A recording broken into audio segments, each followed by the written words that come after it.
VIP supremo Mukesh Sahni की निषाद आरक्षण संकल्प यात्रा का रथ आगे बढ़ चुका है और बेतिया पहुंचा है।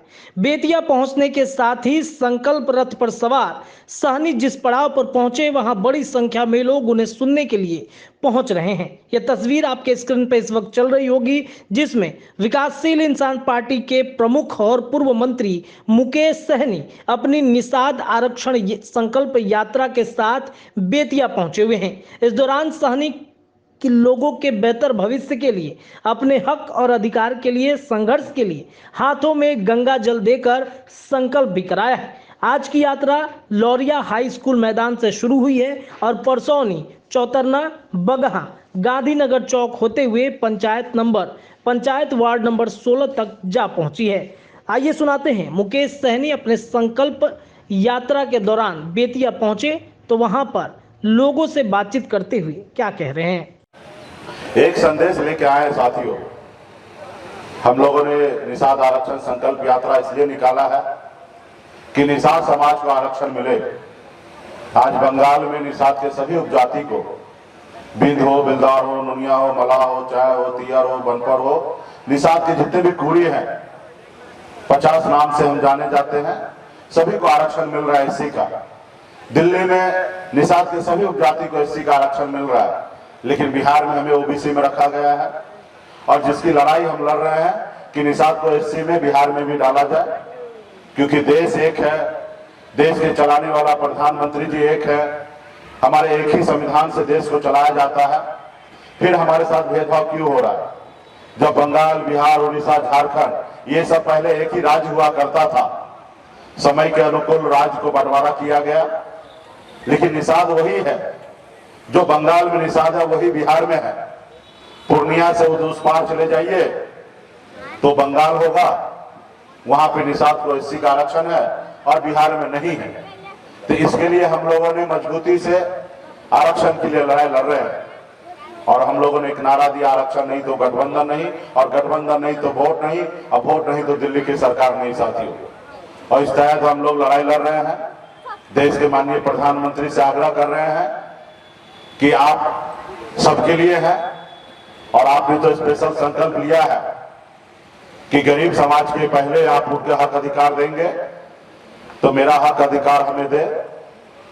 तो इसलिए साथियों, आज आरक्षण हमें 30-40 साल पहले मिल गया होता तो आज कल्पना कीजिए कि आपको कितना लाभ होता। आज मैं यूपी में घूमता हूं, बिहार में घूमता हूं, झारखंड में घूमता हूं, तीनों राज्य में एक भी निषाद का बेटा कलेक्टर नहीं है। 137 जिला है। अगर हमें आरक्षण अगर 30-40 साल पहले मिल गया होता तो आज निषाद का बेटा भी कलेक्टर होता, एसपी होता, एसडीओ होता, बीडीओ होता, सीईओ होता, इंजीनियर होता, डॉक्टर होता, लेकिन नहीं है।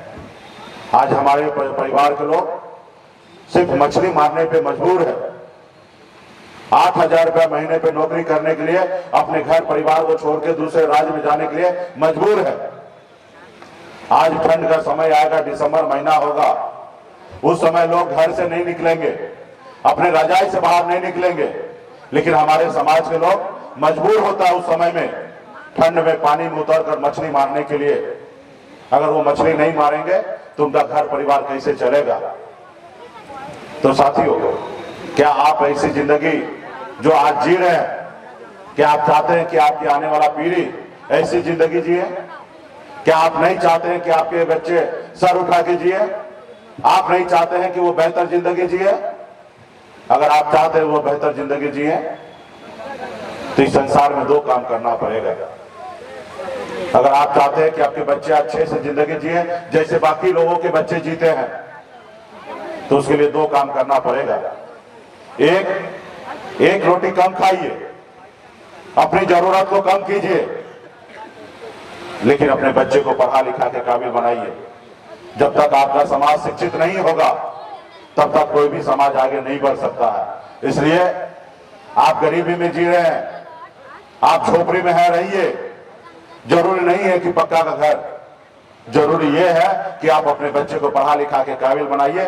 वो जिस रोज पढ़ लिख लेगा, समझदार होगा, वो झोपड़ी से महल में आपको बना देगा साथियों, झोपड़ी से महल बना देगा। और दूसरा, अपने अधिकार के लिए संघर्ष कीजिए, लड़ाई लड़िए। जब तक आप अपने अधिकार के लिए संघर्ष नहीं करेंगे, लड़ाई नहीं लड़ेंगे, तब तक आपका समाज आगे नहीं बढ़ेगा। और आपके लिए लड़ाई तो आप ही को लड़ना पड़ेगा। आपके लिए कोई रतन टाटा या अंबानी नहीं आएगा लड़ने के लिए। आपके बच्चे को तकलीफ दूर करने के लिए कोई बड़े विदेश से लोग नहीं आएंगे। आपके बच्चे को तकलीफ दूर आप ही को करना पड़ेगा। जब देश आजाद हुआ था, हमारे पूर्वज ने संकल्प लिया था, पौने 200 साल लड़ाई लड़ा अंग्रेज से, फिर जाके देश आजाद हुआ। और संकल्प इसलिए लिया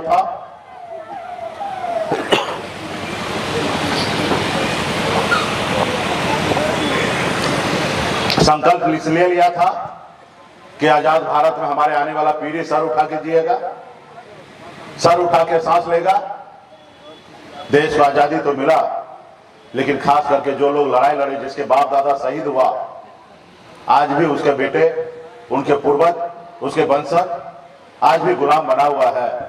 जो अंग्रेज के जमाने में जो जी हजूरी करता था, अंग्रेज का तलवा चाटता था, वो लोग आज मालिक बना हुआ है। तो इसलिए साथियों, आपको संघर्ष करना पड़ेगा। आजादी के बाद हमें एक संविधान मिला है। संविधान बाबा साहब भीमराव अंबेडकर ने बनाया, हमें एक लोकतंत्र दिया। उस लोकतंत्र में आपके पास एक बहुत बड़ा पावर दिया, एक बहुत बड़ा शक्ति दिया।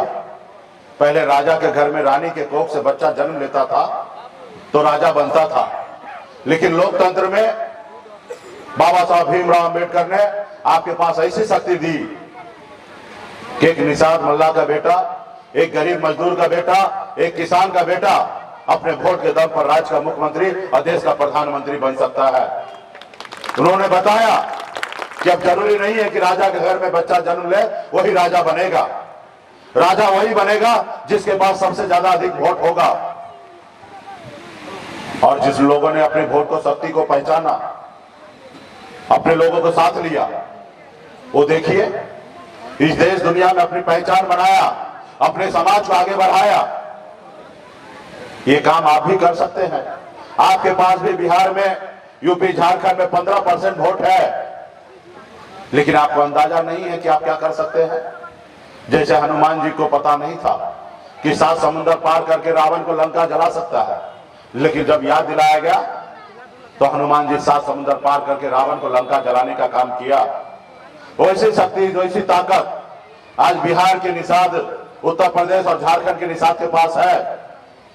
अगर चाह लीजिएगा तो पटना क्या, दिल्ली को आप कब्जा कर सकते हैं। ऐसी शक्ति आपके पास है साथियों। जिन लोगों ने शक्ति को पहचाना, वोट को, ताकत को समझा, जैसे आदरणीय श्री लालू प्रसाद यादव जी, बहन मायावती जी, मुलायम सिंह यादव जी, स्वर्गीय रामविलास पासवान जी, इन लोगों भी गरीब घर में ही जन्म लिए, लेकिन संघर्ष किए, लड़ाई लड़े। जब लालू जी लड़ाई लड़े, संघर्ष किए, अपना दल बनाए, तो उनके लोगों ने उनको साथ दिया, उनके समाज के लोगों ने उनको साथ दिया। जब साथ दिया तो दल को बल मिला, और जब दल को बल मिला तो बिहार में 15 साल बिहार का मुख्यमंत्री थे, और आज भी उनकी पार्टी सरकार में है। आज आपके पास भी शक्ति, ताकत है।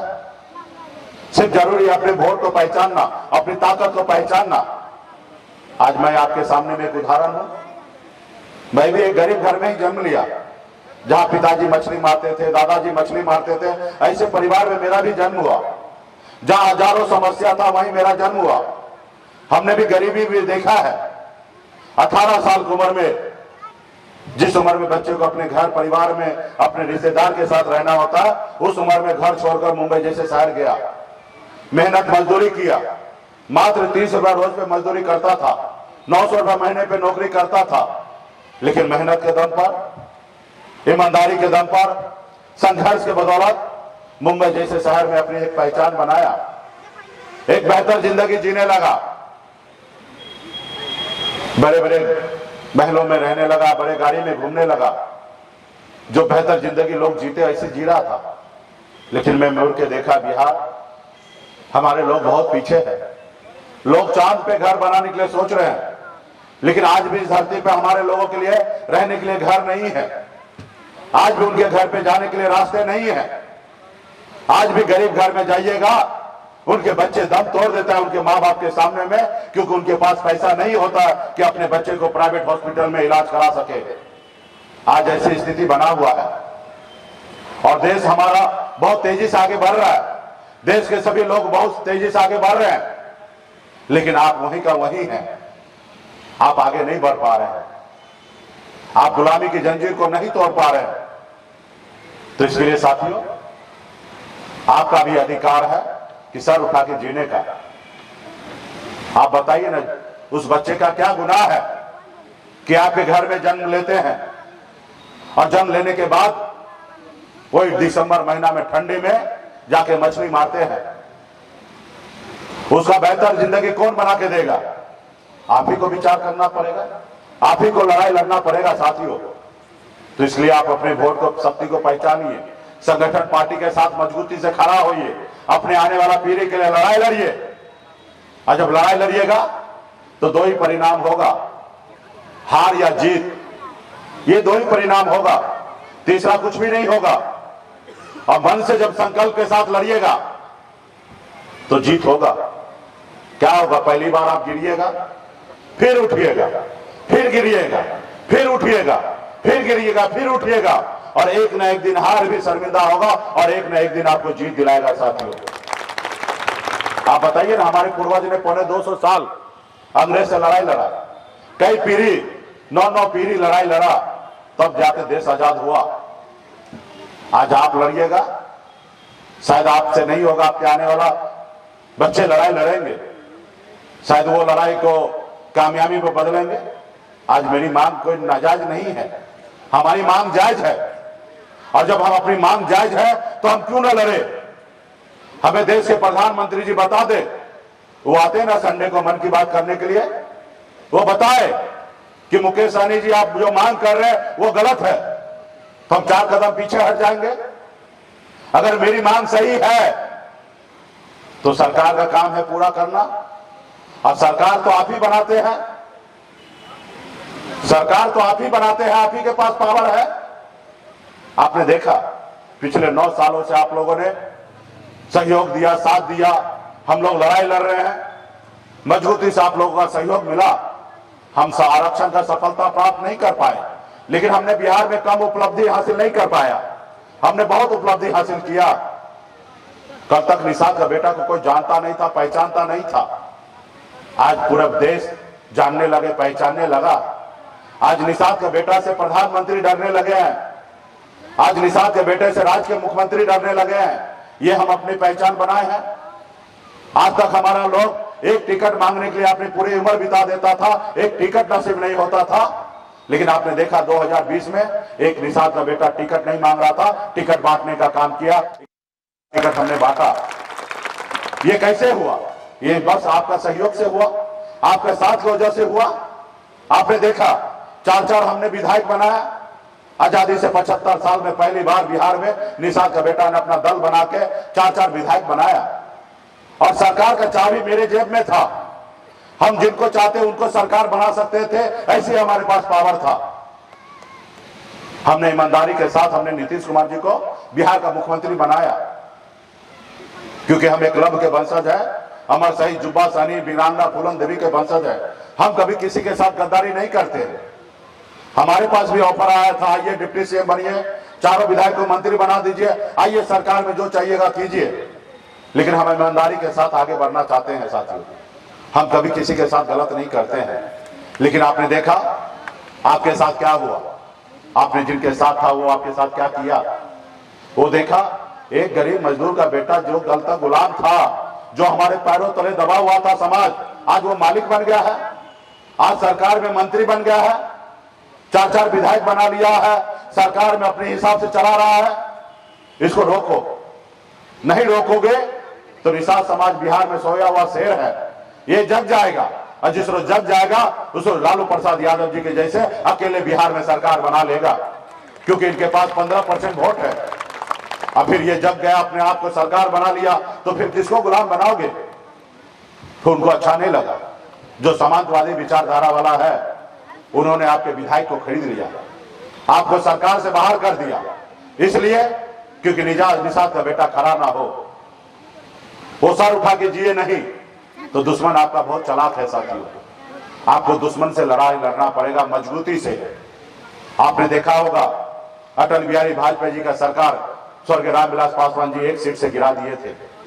आपने देखा एक विधायक से झारखंड में मधु कोड़ा उत्तर झारखंड के मुख्यमंत्री बन गए थे। सिर्फ 4 ही विधायक हमारे पास बना था, लेकिन सरकार का चाबी हमारे पास था। हम जो चाहते थे राज्य में वही कर पाते थे। आज आपकी मांग जायज है। आज आपके पास इतनी शक्ति है, जो आपका दोस्त बनेगा वो 60 लोकसभा सीट जीतेंगे और जो आपका दुश्मन होगा वो यूपी बिहार झारखंड में 60 लोकसभा सीट हारेंगे साथियों। आप लोगों को मजबूर कर दीजिए, आपके आरक्षण की बात मानने के लिए उनको मजबूर कर दीजिए। आप संघर्ष कीजिए। जैसे बिहार में 4 विधायक बनाए, आने वाले समय में 40 विधायक बनाएंगे, ऐसे ताकत बनाइए।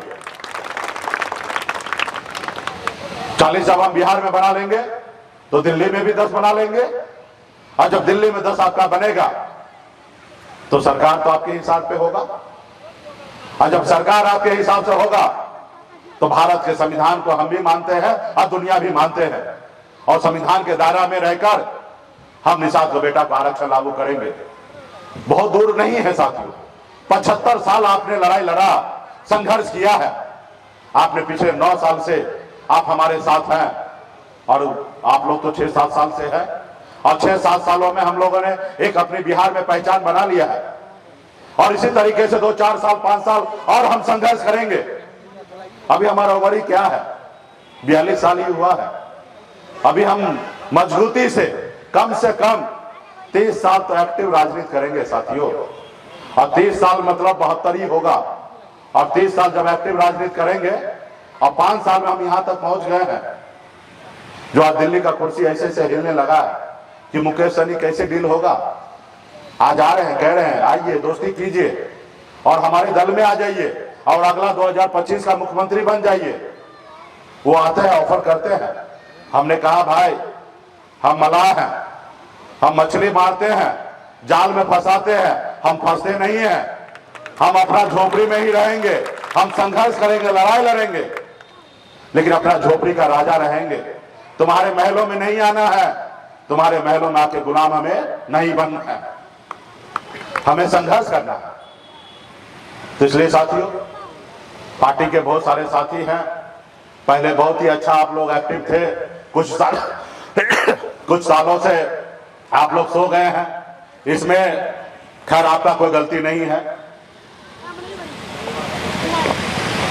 पार्टी के लोग क्या है कि पटना से आप लोग बहुत दूर है और हम लोग बहुत कम आते हैं, और चाहे आपके सुख हो या दुख हो उसमें हम कम आते हैं, लेकिन हम लोग अभी प्रयास करेंगे कि आपके आसपास में मजबूती से रहे, और ये सब जो एरिया जो है यहाँ मजबूती से हम लोग मजबूत अपने लोगों के लिए काम करें, संगठन को मजबूत करें, और आने वाले पीढ़ी के लिए हम मजबूती से लड़ाई लड़े।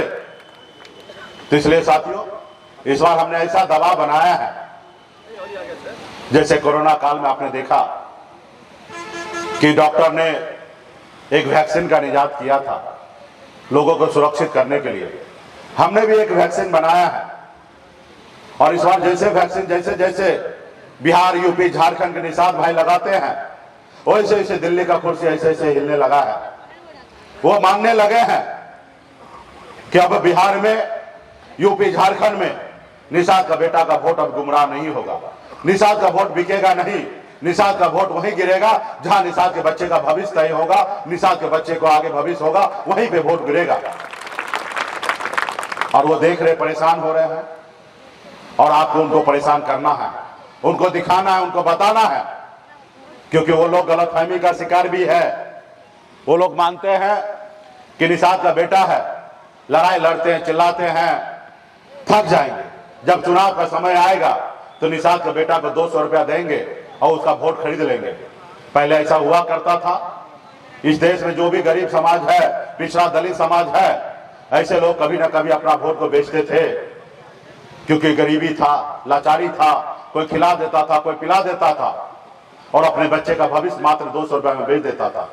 लेकिन मोदी जी को अभी ये नहीं पता है कि अभी पहले वाला निषाद नहीं रहा, ये 2023 वाला निषाद है, जिसके पास हर अब निषाद के बेटा के पास टच स्क्रीन वाला मोबाइल आ गया है, वो देख रहे हैं देश दुनिया कैसे आगे बढ़ रही है।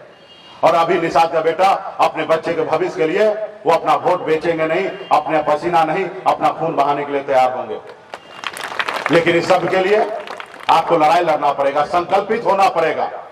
कोई भी काम के लिए बगैर संकल्पित किए हुए, संकल्प लिए हुए कोई भी काम को पूरा आप नहीं कर सकते हैं। आप देखते होंगे कितना अच्छा पूजा करने के लिए आप जब बैठते हैं तो भी पंडित जी आपके हाथ में गंगा जल देते हैं, अक्षत देते हैं, फूल देते हैं और आपको बोलते हैं मन शुद्ध करके और हाथ में गंगा जल लेकर संकल्प कीजिए।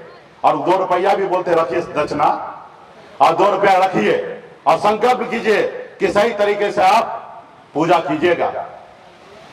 तो उसी तरीके से आपको भी लड़ाई लड़ना है तो संकल्प लेना पड़ेगा कि जब तक हम, जैसे दशरथ मांझी जी ने लिया था संकल्प और उन्होंने कहा था कि जब तक तोड़ेंगे नहीं तब तक छोड़ेंगे नहीं, और उन्होंने तोड़ा, पहाड़ को तोड़ के रास्ता बना दिया, उसे कहते हैं संकल्प। जैसा हमारे पूर्वजों ने संकल्प लिया था कि अंग्रेज को मार के जब तक भगाएंगे नहीं तब तक हम लोग चैन से नहीं बैठेंगे, और अंग्रेज को मार के भगा दिया, फिर आजाद भारत में आप हैं। उसी तरीके से संकल्प लेना पड़ेगा कि आप अपने बच्चे का भविष्य जो है 200 रुपया में नहीं बेचिएगा। आपको संकल्प लेना होगा कि हम अपने बच्चे का 1 रोटी कम खाएंगे लेकिन अपने बच्चे को पढ़ाएंगे लिखाएंगे, ऐसे संकल्प लेना पड़ेगा। आपको संकल्प लेना पड़ेगा कि अपने समाज के हक अधिकार के लिए जहां 12 बजे रात को अगर मेरी जरूरत पड़े तो 12 बजे रात को भी घर से निकलेंगे, अपने समाज के हक अधिकार के लिए संघर्ष करेंगे, लड़ाई लड़ेंगे। ऐसे संकल्प लेना पड़ेगा, तब जाके आपकी लड़ाई सफलतापूर्वक होगा। तो इसलिए साथियों, बहुत समय बीत चुका है, अगर आप अभी अपने अधिकार के लिए संघर्ष लड़ाई नहीं कीजिएगा तो बहुत देर हो जाएगा साथियों। इसलिए लड़ाई लड़ने के लिए आगे निकलिए। आज आप हमें देख रहे हैं 35 और 40 दिन हो गए लगातार, तबीयत भी अस्वस्थ है, उसके बाद भी एक रोज भी हम मिस नहीं करते हैं। हम गर्म पानी दवा खा के दिन रात, आज इस राज्य में, कल वहां, परसों वहां कार्यक्रम कर रहे हैं। आज आपके पास है, कल वैशाली में कार्यक्रम होगा, परसों हमारे लखीसराय में कार्यक्रम होगा, परसों कैमूर में, बक्सर में होगा, आरा में होगा, उत्तर प्रदेश जौनपुर में होगा। आपने देखा होगा एक एक रोज का शेड्यूल बन चुका है। 8 अक्टूबर तक हम बिहार के कोई ना कोई कोना या उत्तर प्रदेश और झारखंड के कोई ना कोई कोना में रहेंगे। हम अभी से 1 महीना आगे का भी शेड्यूल बना के हमने दे दिया है और ये 4 नवंबर तक ये यात्रा चलने वाला है साथियों। बेगर रुके, बेगर थके, बेगर कोई परेशानी का, हजारों परेशानी, हजारों तकलीफें होगा, सबको दूर करते हुए हम रोज आगे बढ़ रहे हैं साथियों। ये किसके लिए? आपके बच्चे के लिए, अपने आने वाला पीढ़ी के लिए, अपने समाज के लोगों के लिए। आज देखिए सभी समाज आगे बढ़ रहा है। आपने देखा 10% आरक्षण मोदी जी की सरकार बना क्योंकि पावर उनके पास आया। 10% सामान्य वर्ग को आरक्षण ईडब्ल्यूएस दे दिया, आर्थिक आधार पे गरीबी में दे दिया उनको। हम उनका विरोध नहीं करते, मोदी जी अच्छा काम किए हैं। अगर उनको ब्राह्मण भूमियार का बेटा गरीब नजर आया तो अच्छा बात है, उनको आरक्षण दिए हैं। लेकिन मोदी जी का चश्मा धुंधला हो चुका है, उनको ब्राह्मण भूमियार का बेटा गरीब दिख रहा है, लेकिन निषाद का बेटा जो ठंडी में उतर के मछली मारता वो नहीं दिख रहा है। आज निषाद के बच्चे इलाज के अभाव में मर रहे हैं, वो नहीं दिख रहा है उनको। तो क्यों दिखेगा उनको? क्योंकि वो सरकार आपका थोड़े है, आपने थोड़े बनाया है। वो सरकार आरएसएस का है और आरएसएस के लोग को आरक्षण ना मिले, ऐसा हो सकता है? कल आप भी सरकार बनाइएगा या सरकार के सहयोगी होइएगा तो आप भी आरक्षण लागू कीजिएगा। जो समाज सत्ता पावर में आया वो समाज को देखिए कहां से कहां पहुंच गया है। तो इसलिए साथियों, सब चीज पावर में ही है, पावर आपके उंगली में है। अब ये उंगली को इस्तेमाल अपने बेटा को भविष्य को बनाने के लिए बनाइएगा या अपने बच्चे का भविष्य उधारने के लिए कीजिएगा, इस्तेमाल कीजिएगा, ये बात आपको सोचने की आवश्यकता है। आपने तो सोचा था 2014 में ये उंगली से वोट गिराएंगे, मोदी जी हमारे बच्चे का भविष्य बनाएंगे, और क्या हुआ? 10% आरक्षण आपके जेब से निकाल कर पहुंचा दिया। हम अभी भी कहते हैं कि हम कोई आरक्षण का विरोधी नहीं है, अच्छी बात है, वो गरीब है तो उनको दीजिए। हमें भी मोदी जी वही आरक्षण दे दीजिए जो ईडब्ल्यूएस जैसे सामान्य वर्ग के लोगों को दिया है, बस वही 10% आरक्षण दे दीजिए। हम उनसे तो कम नहीं है, हमें सिर्फ वही आरक्षण दे दीजिए। 8 लाख कमाने वाले लोग को ही आरक्षण दीजिए, मुकेश सहनी को नहीं चाहिए आरक्षण। लेकिन हमारे समाज को चाहिए ना। एक तरफ 4 लोग हैं उसको 8 रोटी दीजिएगा और एक तरफ 4 लोग हैं उसको 2 रोटी दीजिएगा। ये कैसे न्याय है आपका?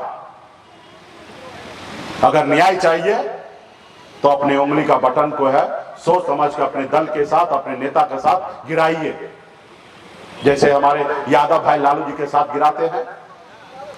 राज्य में परिस्थिति कुछ भी हो, लेकिन जहां लालू जी वहीं उनके लोग, जहां नीतीश जी जहां वहीं पे उनके लोग, जहां पासवान जी जहां वहीं पे उनके लोग, जहां भारतीय जनता पार्टी आरएसएस वहीं उनके लोग। आप कहां? इसलिए साथियों, आपके लिए भी दल बन चुका है, आपके पास वही चुनाव चिन्ह है। कभी आपके पूर्वज श्री राम जी को पार लगाए थे, वही नाव छाप है आपके पास। आपकी किसी की आवश्यकता नहीं है कि आपके नाव को कोई पार लगाए। आप खुद केवट महाराज हैं, आप केवट के वंशज हैं। आपको कोई मोदी अदानी नहीं चाहिए। आप अगर जिस रोज ठान लीजिएगा उस रोज दुनिया का कोई ताकत नहीं है कि आपको नाव को किराना लगाने से कोई रोक सकता है साथियों। तो इसलिए जरूरी है लड़ाई लड़ना, संकल्प करना। तो क्या आप लोग लड़ाई लड़ने के लिए तैयार हैं? ये आवाज दिल्ली पहुंचेगा।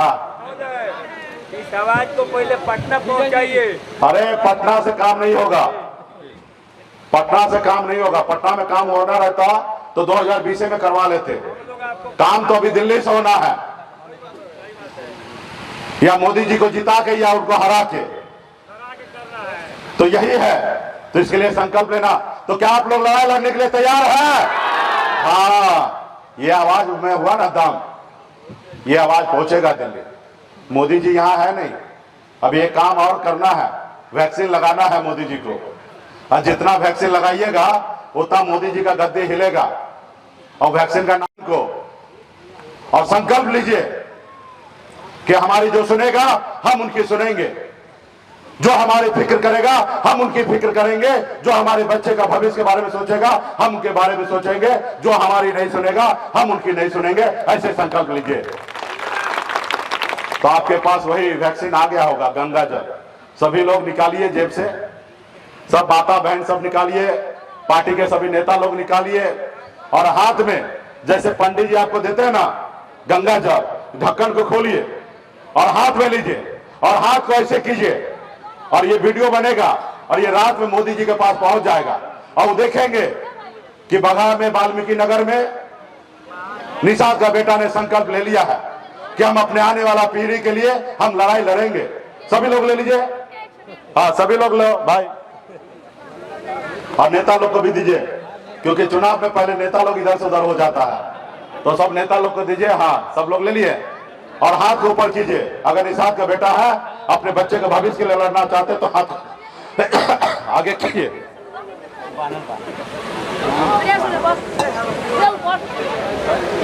मैं बाबा केवल महाराज, भगवान वेद व्यास, प्रभु श्री राम, भगवान गोराज निषाद, बाबा अमर सिंह, बाबा काशी, बाबा जय सिंह महाराज, बाबा कारिक महाराज, बाबा कोयला, माता कमला, अमर शाही जुब्बा सहनी, वीरांगना फूलन देवी और अपने पूर्वज को साक्षी मानकर हाथ में गंगा जल लेकर संकल्प करता हूं कि अपने समाज और अपने आने वाले पीढ़ी के लिए हर परिस्थिति में संघर्ष करूंगा और अपनी विकासशील इंसान पार्टी के साथ रहूंगा।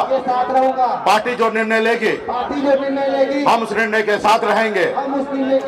हम संकल्प लेते हैं एक रोटी कम खाएंगे लेकिन अपने बच्चे को पढ़ाएंगे लिखाएंगे। हम संकल्प लेते हैं निषाद आरक्षण संकल्प यात्रा घर घर तक पहुंचाएंगे। सभी को संकल्प करवाएंगे। जय निषाद राज, जय वीआईपी, जय बिहार।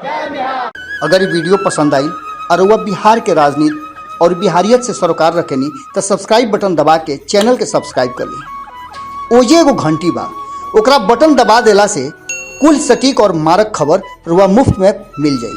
अगर रुआ पत्रकारिता के हमनी के नया प्रयोग में सहयोग कर चाहतानी तो ज्वाइन बटन दबा दी। पेटीएम नंबर नोट कर ली 9386816700। धन्यवाद।